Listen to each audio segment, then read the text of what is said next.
I'm excited for this next guest that we're having up here because this is someone that I was telling y'all about last night at dinner that truly inspired me to make the move and come out here to Arizona.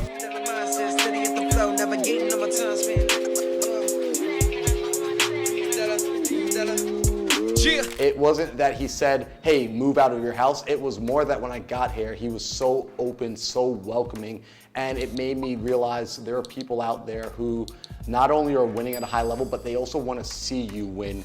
And it's very rare that you meet people that have that go-giver mentality, and then the people he surrounded himself with, the friends that were there, I was like, okay, this place could be a home for me. And he spoke life into me. It's really important. I've been talking about the power of proximity, to surround yourself around people who spoke life and speak life and encouragement into you. And he was one of those people that he didn't know it back then. I was struggling to find belief in myself and in my capacity to achieve. He was just like, you got this, man. You're a rock star. Words of encouragement, highlighting, hey, you ask questions really well, you're great with people, and just keep doing that and keep working at it, and it will become something. And I appreciated that so much. So I'm excited to introduce y'all to him.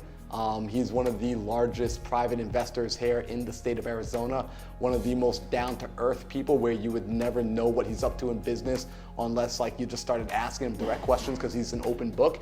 And he's a total health nut, which is like one of my favorite things. Like, this is a person I can call and say like, hey, you want to go run up a mountain? And he's like, yeah, just tell me when.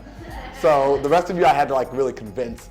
So without further ado, let me introduce you to Zachary Kepes. Zachary. Great to see you. Who's got the tissues? Wow. I'm a sensitive guy, actually. That was the warmest introduction ever. And I remember when you came to my house years ago, too. And I'm like, this is before you took all your courses and became a coach. And you were on the brink of crushing it in real estate. But you just have the same energy and light and positivity. So it's like when you see that in somebody, make sure you encourage them. Sometimes like people don't realize what your innate abilities are and what you bring to the table. Everybody brings unique abilities to the table, but sometimes you just need that extra push and love. But man, this guy's got it. So grateful to be here and serve you guys and serve you and, grow a friendship and serve you guys any way that, I can possible through, my experience in real estate and life in general. So honored and grateful to be here, and thanks for the opportunity. Absolutely. So we're gonna jump into it. I wanna start this off with a little, interview here, and then I'm gonna open it up to Q&A. And you're somebody that has over 20 years in the game. I think we're at year 22 now, coming up on it? Yep, 22 years. 22 years in the real estate game. And I wanna know, because some people in here are a little bit new. We have some seasoned investors in here, but some people are a little bit newer. Bring me back to the beginning. Why did you choose real estate as a vehicle to really establish yourself in? So I came from backing up from Detroit, from the hustle. My parents are entrepreneurs, my grandfather's entrepreneurs, and I'm looking at different businesses, and I went to business school, I worked on Wall Street, I'm looking at, being a stockbroker, and I love finance and money, as we all do. I'm sure that's why we're here, fancy stuff. But at the end of the day, you can't control stocks. You can't control a lot of different, businesses. I looked at starting restaurants, and there's just so many variables that come into play. When you look at the Forbes, list of the wealthiest people, 99% of them are connected in one capacity through real estate. And I really started delving and looking at it because you could do so many different things with it. I'm a very anal type person. I'm very proactive. And I want to control things to the betterment and to the deficit of my life, to a certain degree. And through real estate, it's just the greatest platform and vehicle, in my opinion, to build wealth on an exponential level where you can grow and scale, you can manage it, you can see it, and control it, and build phenomenal relationships with the people, from the acquisition to the tenants to everybody involved in the business. And so it kind of, in essence, by default, found me. Based on my research of what career path I want to choose. Yep. And still to this day, 2 years later, I would have probably not went to college and started my career in real estate earlier, knowing what I know today. So let's talk about that too, because by the way, if anyone wants know, we're not going to go too deep into the origin story. If you want to know that, I interviewed Zach a few years back. We dove deep into the origin story. I'll make sure that y'all get access to that interview. But what I want to talk about, with 22 years in the game, you've been able to see up and down cycles, right? You were able to go through 08. You were able to go through high interest rates, low interest rates, and see so many different things. What for you has stayed the same as a foundation piece to your business that allows you to operate through an up market, through a down market, through a sideways market? What is it that you look for that you are able to rest your head at night knowing, I don't really care what the market's doing? Great question. I look at value, right? I look at equity. I know it's going to contradict a lot of your philosophies today, and it's important to have multiple notches on your belt. I don't do a lot of the sub 2 stuff. You guys are all experts on that. It's not my core competency. What enables me to sleep at night is having equity in deals. So if something hits the fan or there's a pivot and I have to get out of something, with equity you can always pivot and adapt. In addition, not being over levered. I want to sleep at night. I'm not predicating my business. I'm going to buy this asset I know it's going to appreciate. I believe long term it will. So I'm going to buy something. I'm not worrying about the ebbs and flows and the volatility on intraday. I care about the 5, 10, 15-year time horizon. I'm looking at the macroeconomics on a deal, but I'm also looking at the capital behind it. I'm at maybe 15% leverage on my entire portfolio, over $100 million portfolio. I can sleep pretty well at night knowing 50% of my tenants, if they don't pay, I'm not going to go out of business. If COVID hits again, you have to contingency plan. So in my mind, we talked about it, we laughed about it before. What transpires when someone's sweating on a hike? Who's the person that brought the extra water? Who brought the phone charger? Who brought the Band-Aids? Those are the mentalities that you put in place on my deal. So I'm always looking 10 steps ahead. What is the downside risk of the deal versus how much money can I make? I say to myself, how much money can I lose? Can I sustain that loss? So many people are so hyper-focused on the sprint mentality. How much money can I make on this deal? When is it going to close?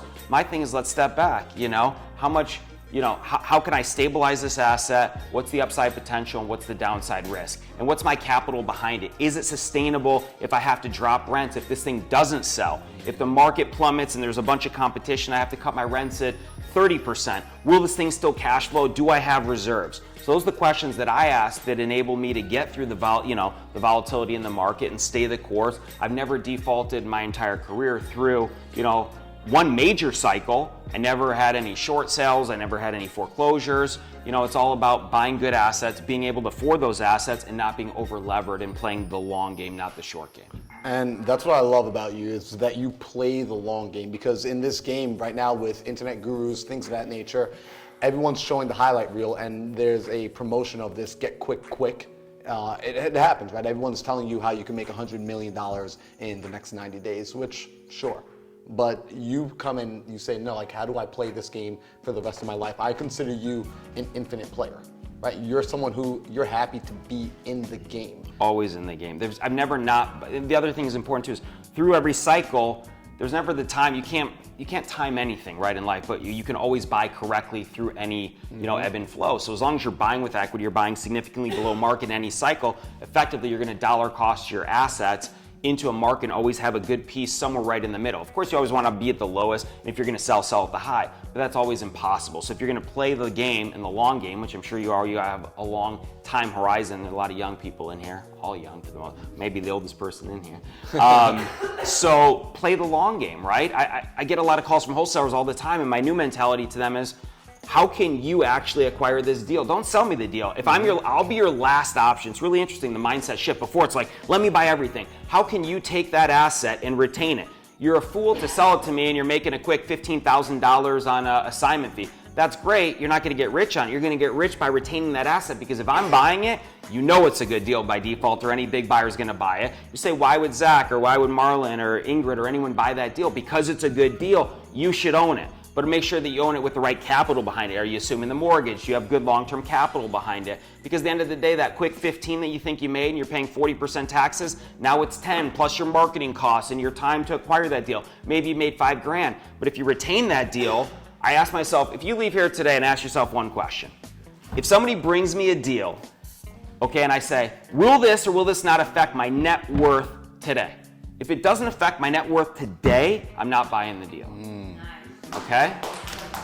That's huge. So step back from it, right? You look at the deal and say, if I'm acquiring this asset, I put it in my portfolio, does my net worth go up, does it go down, or does it break even? It's a very good litmus test to say to yourself, do I want to buy this deal or not? Otherwise, you're not buying it right. Yeah. Can you be bankable by getting this deal?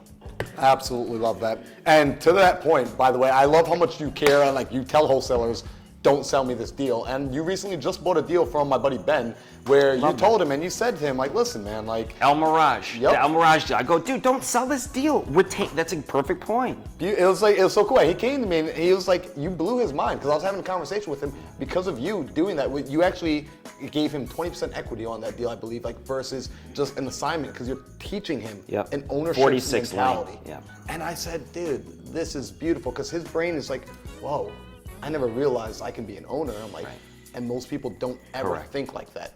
And sure, you'll make a lot of cash, but you'll never have the time freedom you're looking for. You'll never have that true wealth where you're able to grow it over time because you're just being transactional, Correct. which is something you never are. You're always relational and you always play for the long game.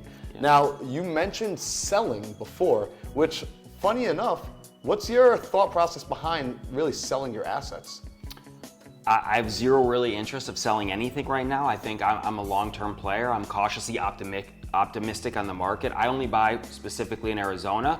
I don't trust buying in outside markets that I can't see. A lot of people do virtual stuff. I know a lot of people that have done that. They've been burned like you've never been before. People misrepresent the photos. Their friends, you know, they don't know the contractors out there. It just becomes a nightmare. There's an abundance of opportunities in any market where you're at. I promise you that you should buy in your local markets where you can see it, walk it, control the asset. That goes back to my type A personality, controlling the deal. If you outsource to people, people are just gonna take advantage of you. Unfortunately, I don't trust a lot of people. I'm vertically integrated in my portfolio because I need to manage everything.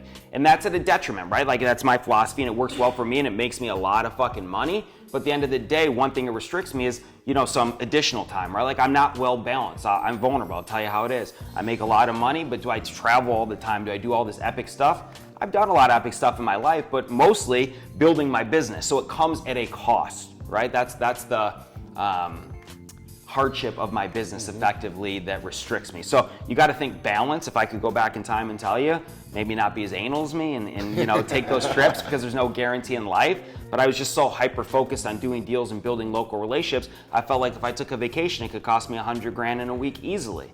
But I would tell you going back in time, take that vacation because there's no guarantee in tomorrow. I love that. And so actually let's talk about that because I think that's the benefit of having someone who has decades of experience. You've had time to sit, reflect, and figure out, you know what, if I did go back in time, never regret, but this is how I see it could be done better. If you were to speak to a younger Zach, you're hanging out with yourself on a picnic bench for, you know, a half an hour, what is it that you're explaining to him and expressing to him? I'm sure you're not going to say don't make the money, but I'm sure you would say, hey, let's maybe do this in a more balanced way, but I'm not sure, what would you let him know? Zach, you know, you're so hyper focused on this money. The money will come through the relationships to slow things down. I'm always in, you know, perpetual motion. Be present with the people that you're at. I had a problem before where I go to dinner, I'm on dates with girls, I'm like, yeah, I got a deal, I'll be right back. They're like, what is wrong with this guy, you know? So I would say that always, you know, I'm a big person. You guys are excellent, good energy. Be present with the people that you care about. Call the people all the time. I'm a FaceTime person. But again, there's always a time and a place for stuff to, you know, put the phone down. If it's really a deal and you're a great buyer, the deal will wait for you for the extra 30 or 45 minutes. My mentality before is, I got another call you right back. No, finish the conversation, text them, I'll get back with you. But just be hyper-focused with the people that you're at and then take advantage of opportunities. If someone asks you to go on some epic trip or a girlfriend or boyfriend or whatever that may be, capitalize it. You're never going to have that opportunity again, the reality. And now with virtual, you know, buying and FaceTime, you could still do business. I know if you're in Bali or you're some crazy trip, it'll be fine. Now back in the day, I didn't have FaceTime in the iPhone. So in fairness, I couldn't really do that. But nowadays with your community and connections, you could delegate to somebody in this room that you can trust that can go look at that asset for you or JV in your absence. I didn't have that before, so I probably would have built, you know, a closer community. I was a solopreneur my whole life, but being in these rooms and building these quality relationships will help streamline your business exponentially.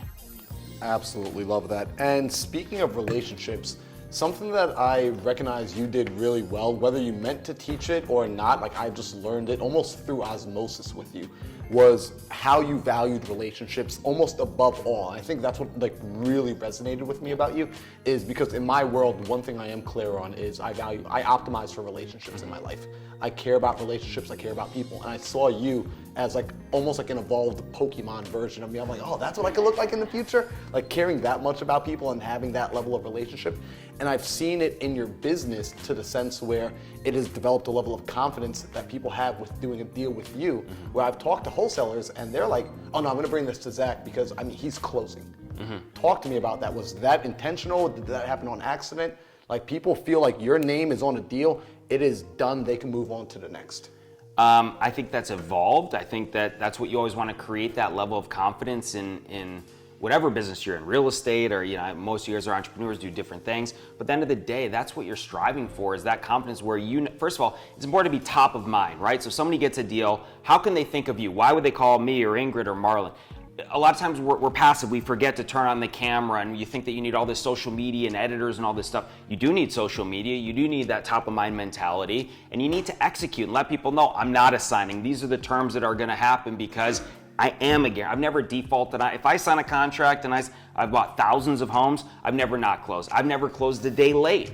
So that's the mentality that you need to disseminate to the people that you're working with in that community, and let them know you want a guarantee buy. You may not be the highest price, but you want to sleep at night as a wholesaler, so you're not worrying about babysitting that deal to get it to the finish line. Sell to you guys because you want to instill that confidence so they can go focus on what they do best. The Benz and all these young wholesalers, you want confidence in that business. Maybe you can make another couple $1,000s by shopping it, but then you jeopardize the deal and it gets blasted, and then the deal gets screwed because someone undercuts you and they record a memorandum. You're happy to take a couple $1,000s less and not being greedy to work with a guarantee so you can focus on what you do best, which is acquiring deals and going on to the next deal. The opportunity cost of your time babysitting a bad buyer, having that deal blow up, will cost you exponentially. So be the guarantee. Let your word and your acumen and your demeanor speak for itself, and execution in your track record effectively, and disseminate that. Put it out there. Hey, I just closed on. It's important. Again, top of mind. I always post my stuff. Here's a new rental. Here's a new Zacquisition. I call it Zacquisitions instead of acquisitions. People are like,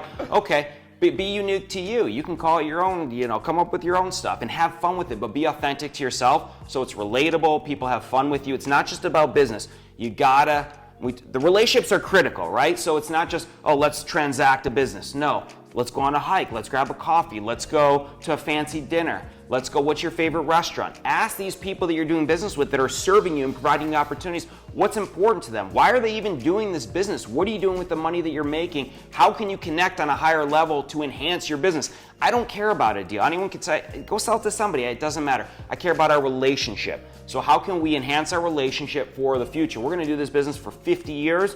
I want to be your number one buyer, but more importantly, I want to be your friend and serve your family outside of business. If you can have that relationship, you're going to have an abundance of deals. You're going to have an overabundance of deals you can't even take down. Zach, why do I feel like clapping every time you stop speaking?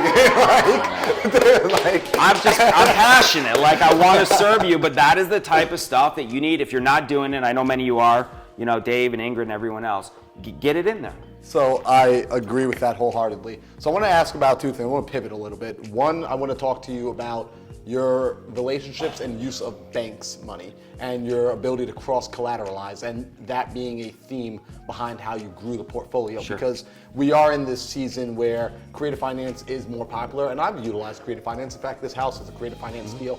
However, the majority, actually 95% of my portfolio is using banks' money. It is going out and getting structured loans with institutions, and I love it because, to your point, not a single one of my properties have less than 30% equity, and with appreciation it's going up more and more, which I absolutely love. So can we talk about the way you use cross-collateralization to really grow the portfolio and put some steam behind the engine?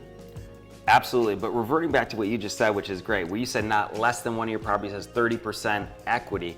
That's amazing, because at the end of the day, so when you acquired or after you stabilize it, when you come into it? That was after I stabilized. So that's incredible. Yep, so they're stabilized. In fact, a lot of them are cash outs. So I'm buying 20, 30 cents on the dollar, 40 cents. Amazing. It's so it works really well. Where one of the best deals, I'm like, I just got paid $55K to buy this tax-free to buy this deal, and it's cash flowing. Well, it's not tax-free per se. Well, until you sell the asset, but you're utilizing the money without taxability until you sell the asset. Until I sell. Exactly, that's incredible. So yes, I believe so many people overlook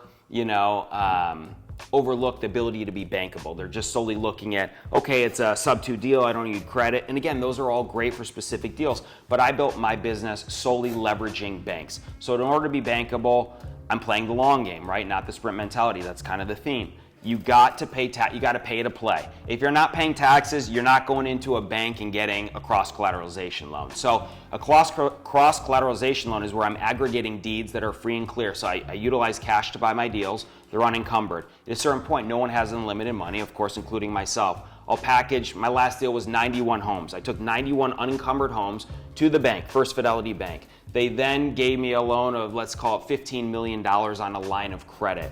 That $15 million, I can now go out, and why I like a line of credit versus a takeout, which is interesting, is I'm not paying interest on that line until I deploy it. So it gives me the utmost flexibility to decide which assets do I want to add to my portfolio without feeling the interest rate pressure to deploy the money. If you're getting a takeout loan, you're like, I need an asset quickly because I'm paying money, it's just sitting in my bank, and I'm losing that interest. So or you do like a hybrid. So I have a lot of takeout money. If you already have long-term assets and you need to, pay them down or whatever that may be, take a takeout because you have the immediate use for that money, but get a hybrid and get a line of credit too, so you can immediately pick and choose assets in the future to have the ammunition to execute. So many people neglect the fact that they find a deal, but then they don't have the money. By having the lines of credit and being bankable, I can, with 1,000% confidence, go commit to 20 deals tomorrow, and I'm not relying on anybody. I'm not calling hard money lenders or private money lenders. I'm controlling my own destiny, and that's the beauty, right? We all want to be the captain of our domain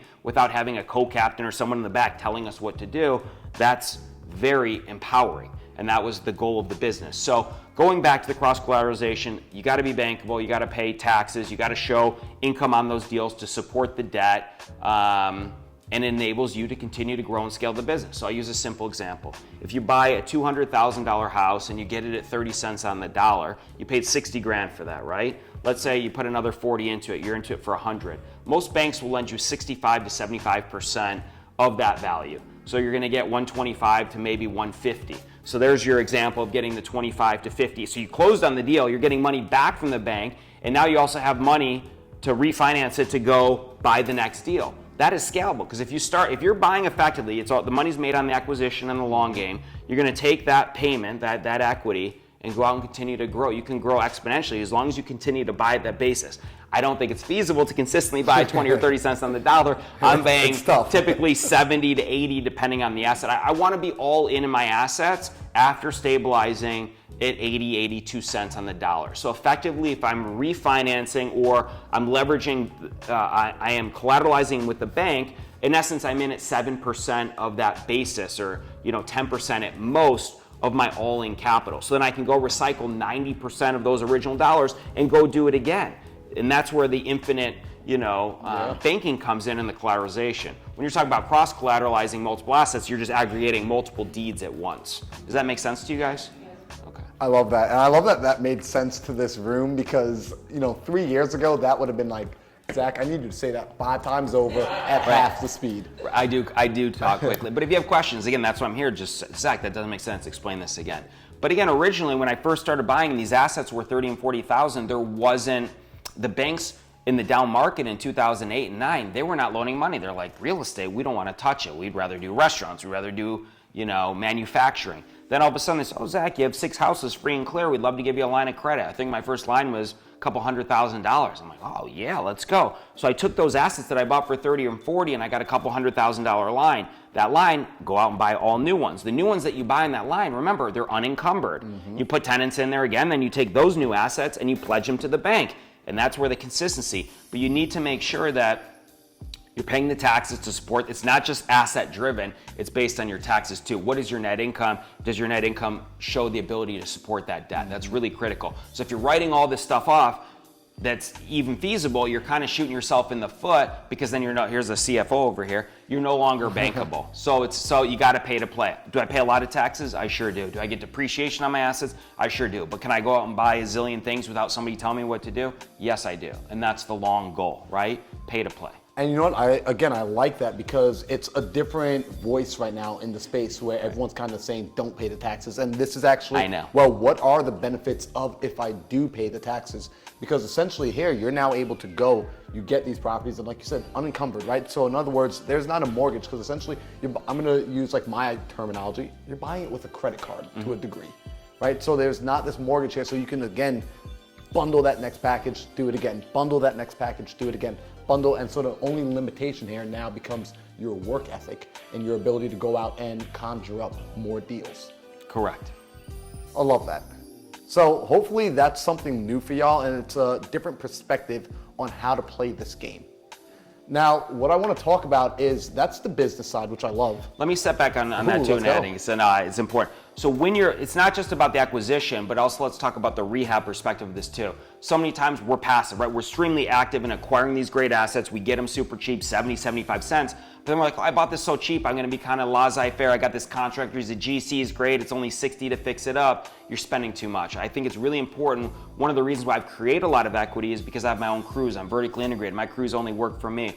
I aggregate my massive buying power for my cabinets, for my slabs. I'm really focusing on dialing in these remodels. It's just as important as the acquisition, because if you're spending too much on the remodel, you've just wasted this beautiful asset. So spend the time too on getting cheap capital with the right banks, buying appropriately, and really managing effectively the rehab. Don't be so laissez, oh, I got this great deal, I've got all this cushioning and equity to work with. It's just as important, otherwise you're eating up that equity and you've lost. Again, we go back, what is gonna happen to your net worth after you stabilize this asset? What changes? It's important, if you really wanna look to see how you're doing, put yourself together a balance sheet. You're gonna need it to be bankable. We have a CFO over here and say, what happened to my net worth by acquiring this deal? After I stabilize it, the capital, the rents, what transpires? Did my net worth go up? Did it go down? Am I an idiot, right? If that thing ain't taking off like a rocket ship, you're buying the wrong deals, you're overspending, or you're doing something wrong. That will give you a quick litmus test of what are you doing in your business? Absolutely love that. Let me ask you, just because we brought this back in, and this is something that I learned, I would say the hard way, is acquisitions is one phase, and then there's actual asset management that comes along afterwards, which nobody told me would happen. They just said, go get the house. Sure. And then there was this entire other model of the business where it's like, now I have these assets, how do I maintain and keep them so that I don't become one of the motivated sellers that I'm buying the properties from? Great question. For yourself, how did you go about that transition or learning about asset management, and what sort of advice do you have for a person who is wanting to acquire the assets that they should start thinking about in terms of, now I have the asset, I need to also be responsible with it? Great question. So we all hear the list called the tired landlord list, right? You don't want to be on that list. No one's calling me, hey Zach, I hear you're a tired landlord and you're motivated. Wrong guy. I think it's really important to, first of all, I self-manage. I think a lot of people, you're in this business, you're active. I don't think you outsource that at all. I think you want to develop the same relationship that you develop with the wholesaler or the agent that brought you that deal. Develop an intimate relationship with your tenants, right? Treat them like family. My philosophy is I spend the money to make the money. I don't want to put lipstick on my assets. I actually spend more money than most because I'm keeping this, right? These are legacy properties. My intention is not to sell these right away. Look at this home. You're spending money. You're putting podcast room. It's already beautiful. I'm sure you've enhanced it with all these nice cabinets and different things. These are your assets. Treat them like an asset, not a liability, and treat your tenants like family. If you do that, you will have a much higher rate of retention. People will respect the home. For the most, there's always anomalies, right? But for the most part, I meet my tenants, I sign the leases. People say, how do you manage, 280 homes? Well, because I treat people well, I take the phone calls, I respect them. They invite me over for dinners and carne asadas. If you can treat them like family and you get the invites to come over for sushi or whatever it is with your tenants, you're doing something right. If you're a hedge fund like a Blackstone or a Progress or whoever, do you think that those tenants invite them over to, meet their dog or meet their granddaughter, send pictures of the family or their newborns? Never. They treat them like an annuity of income. If instead of treating these people like annuity of income, you treat them like family, you're golden. Treat them the same way you would, your family, and you're going to do great. So my philosophy again is to reiterate, spend the money, make these homes beautiful, but of course value engineer and be economical. Make sure you're meeting and vetting the right tenants because you want them there for the long term. Transitioning these tenants is expensive, right? You think, oh yeah, you're getting a premium, you're screwing somebody, and then they default, and then you spend $5,000 to turn the property and pay another fee of commissions. It's not worth it. Find good long-term people and ask them, how long do you plan on staying here? Do you ever have interest in potentially buying? I let my tenants, by the way, and give them an equitable interest. If you ever want to buy this house after a year, you let me know. All of a sudden, their mindset shifts of, wait a second, I can maintain this house and own this? Chances of them buying are probably pretty low, but at least give them the option. You'd be happy to sell after a long-term gain and you can dollar cost those monies into another asset. The likelihood of execution is low, but if you give them that option, they're going to treat your home also a little bit better. No, maybe we're going to plant that garden. Maybe we're going to paint something. That is a huge thing to convey to somebody and say, I'm blessed. I don't, if I have this house in 2 years or 5 years or you buy in a year, it doesn't affect my life, but will drastically help yours. And they're now all of a sudden going to say, thank you for helping me. And maybe they don't buy that house. Their family dynamics change. They want something else. They're going to call you and say, I want to buy one of their homes or move when my dynamics change of the family. That is huge. That's something that, yeah, we can clap on that one. Like, clap it up. And what I like about that actually is it, like you said, it puts that thought in the mind, right? It's the difference between someone going to Enterprise and getting a car for the weekend and leasing the car that they're going to potentially purchase in the next year or two. You're driving that car way different. You're not smoking in that car. You're not putting your dog in the car. You're putting mats. Ideally, it's the same mentality. Whether they're going to execute or not, at least they know that they have that option. Absolutely. And go from there. So I love that. And your business mind is like one of my favorite minds to pick into because you look at things holistically and long term. Your time horizons are spread. You said something to me about 3 years ago where you said, hey, Marlon, it's all cool and all, but first off, if you don't have your health, everything else is meaningless. Yep. You take care of yourself, your body, physically, mentally, spiritually, emotionally. What's that look like for you, like day-to-day, routine-wise, and why is it so relevant? Because we got a lot of entrepreneurs in here. We got a lot of people that are hustling, going, growing. They're gonna wanna get to where you are. They're gonna want to surpass where you are. However, if, in my opinion, they don't have the physicality to withstand the pressure, it will all be for nothing. So can you talk about the way you take care of yourself, your routines? Because you're a pretty routine individual as well. I'm very regimented, very routine. So, great question. If you don't have your health, you don't have your wealth, period, at the end of the day. You take any billionaire, anyone out there, they can have all the money, but if they're, suffering from illnesses, obesity, whatever it may be, it's all for what? It's worthless. It all goes into energy as well. So when I wake up in the morning, I'm a routine guy. I want to have a healthy breakfast. I walk my dogs. I work my energy. We have a decision every day to let negativity, impact us and penetrate us, or we can deflect it. When I work out and I get my endorphins going, I hit the gym every single day, or I do my cold plunges as well, which I love, and saunas and sweat. You feel good. When you feel good, you convey that positivity and energy to everybody around you. I woke up this morning, I had the worst headache. I'm like, fuck. But you got to show up. I'm committed. It's like signing a deal. Yeah. When Marlon calls, I knew I needed to be here between 1 and 3. I have a headache this morning. I have a decision. I can come like a grumpy POS. Hey guys, and welcome to town. Or you can change that shit. I made the decision, get out of bed every day. I did a walk my dogs a couple miles, and I did a cold plunge and a sauna so I could come here and bring your highest and best energy and bring positivity. We have that decision. I could have just rolled out of bed, did nothing, and said, I'm just gonna show up and be passive. You gotta bring 150% to every interaction. Think about your energy on the phones, because that's a magnetic being, and has a domino effect in business. So when I'm talking to people say, your energy is crazy. It's not by chance. You create that energy. Objects in motion stay in motion, and people that are stagnant, is stagnant. It's the same thing. So when I go to the gym in the morning, Zach, my AC blew up, this and that. I could say, oh shit, I better stop, and I'm gonna put my head down and crawl under a bridge. Or, oh, no problem, I'm gonna buy a new AC, I'm gonna take the call. How am I responding to that negativity and those hardships? How am I responding to my tenants and being personable and engaging? It's through that energy, it's through that health and positivity. You're a much better person, I guarantee. Ingrid, and your daughter's a soccer player, remember, and you guys play ping pong, and you're big on, I think you were a soccer player too, and you're parkour, and I love all that stuff. I remember all that stuff because it's so critical to business, right? As an athlete, you're regimented, it's that perpetual training and the mindset. It's the same thing in business. So positivity, energy, people want to do business with you. If you're low energy and you're like, hey, I'm calling about that deal, you do seller finance, you open a sub too.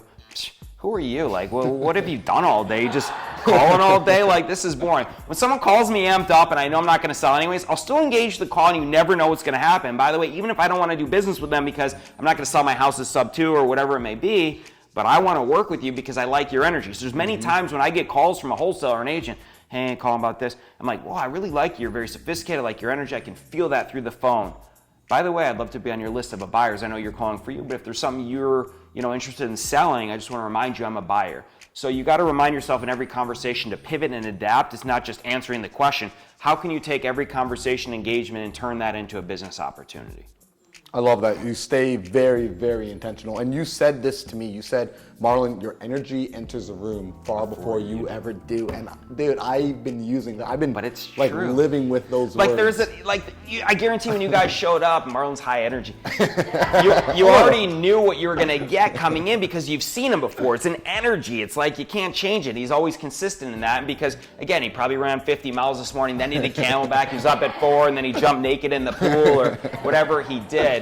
But that's really important, again, in your engagements. And I'm annoying about it because I'll be at the gym and I'm on my phones and they say, I have a rule in there, hey, you can't talk while you're working out, it annoys people. Well, F that, you know, it's like, I got deals, you can multitask, so I'm doing shit. You know, there's times where I stop foreclosures and I'm literally, there's a video of me, no joke, with Lori Roberts and like maybe a Trana brother or somebody, I don't know, but I'm like, send the wire, you know, someone's like, what are you doing? I said, well, I'm working my legs and I'm stopping a foreclosure. What are you doing? Why you listen to my conversation, you know? Stay in your own lane. I don't care what you're doing, stay out of my business. Man, I absolutely love that.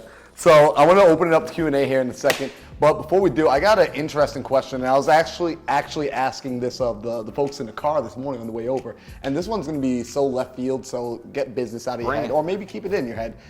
Zach, tomorrow you're going to have a dinner party. You're going to have 5 people over. And these 5 people are going to be anybody present, past, or future, dead or alive. Who are you bringing to your dinner party? No more than 5, no less.